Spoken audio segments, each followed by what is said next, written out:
In the fairy tale version of Sleeping Beauty, a kiss is all that's needed to wake up the maiden. But the parents you're about to meet face this nightmare in real life. Their daughter began to sleep for days, sometimes more than a week at a time, with seemingly no medical explanation. And their hunt for a cure became a life-consuming quest. Here's ABC's Juju Chang, what they finally found. Louisa Ball isn't your average oversleeping teenager. I think, oh, I'm going to lose my daughter again. No. Do you want to have something to eat? She suffers from a rare disease that keeps her in bed, passed out for weeks at a time, and has her parents losing sleep from worry. When you know that she's asleep for that length of time, you feel as though you've lost her for that period. The ordeal started for the Ball family 2 years ago, when a case of the flu triggered the beginning of Louisa's extreme sleep episodes. It was a difficult time. Worried sick, I suppose, is the expression. During her long slumbers, her parents could only rouse her for bathroom breaks and ravenous feedings. She'd go through a whole packet of biscuits, or she'd eat 5 or 6 packets of crisps, anything she could get her hands on, and it was a case of almost like a hamster hibernating, and the food would get stuffed in, and you'd have to step in and say, well, that's enough. I asked to see the dietitian, obviously, because I was concerned. She is missing out on all the goodness, and the recommendation there said when she is awake, give her smoothies. So that's what we did for a while, give her the smoothies as a drink, because then she'd be getting like food as well as fluid.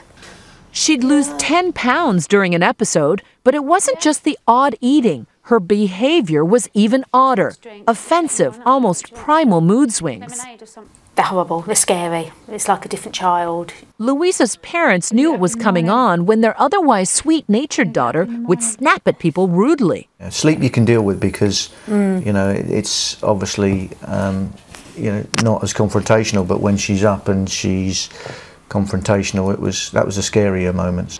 A year before college, Louisa missed weeks of school and fell behind on her beloved dance classes. Once a month, for a solid week or so, she'd sleep. Couldn't have been the worst week, could it, looking at that? Did you miss your school assignments? Yeah, I missed my end of school exams. I've missed family, holidays, birthdays. At first, the doctors were as baffled as her parents. Everything goes through your mind, and you wonder whether or not she has taken a drug, or to see all the various medical professionals and not get any answers, because you go to a doctor's and you think someone's going to have the answer, but to go the 6 months that we did without anybody telling us what it was pretty frustrated. And then a breakthrough. We got referred eventually to a consultant in London.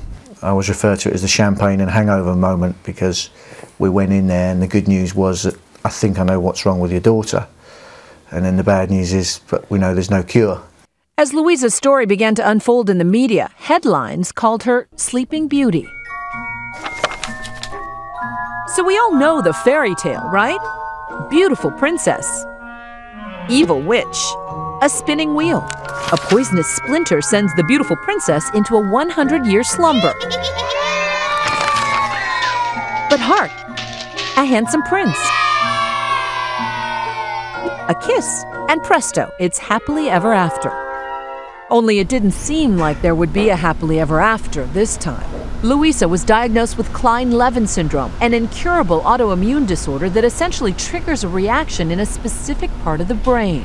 Well, the hypothalamus and the thalamus are very important for sleep control, as well as eating, maybe temperature regulation, and irritability.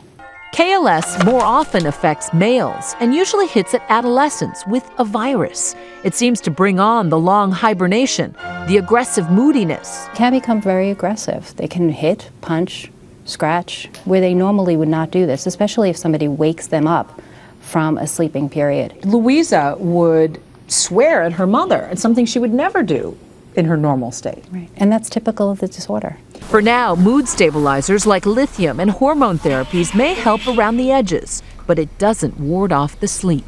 When you wake up, Louisa, from one of these episodes, does it seem credible to you that you've been asleep for 10 days? I'm always confused to what day it is, because obviously I don't know how long I've slept for.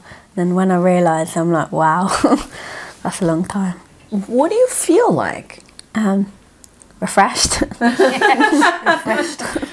Her long slumbers are less frequent now. She recently went 5 months without one, and experts say most KLS sufferers can outgrow it after 10 to 12 years. That's a good toned tummy. And what is the fairy tale that she falls asleep? Somebody cast a spell on her, right? Mm-hmm. So maybe somebody cast a spell, and then, but there's a handsome prince involved. Yeah, right. We're waiting for that handsome prince. Is there a handsome prince in your life? So do you feel like a fairy tale come to life? Despite the lack of a handsome prince, Louisa is not waiting around for a magical kiss. Her family donates money to the KLS Foundation in California in hopes of finding their own magic potion to ward off the dark fairy tale for good. I'm Juju Chang for Nightline in Worthing, England.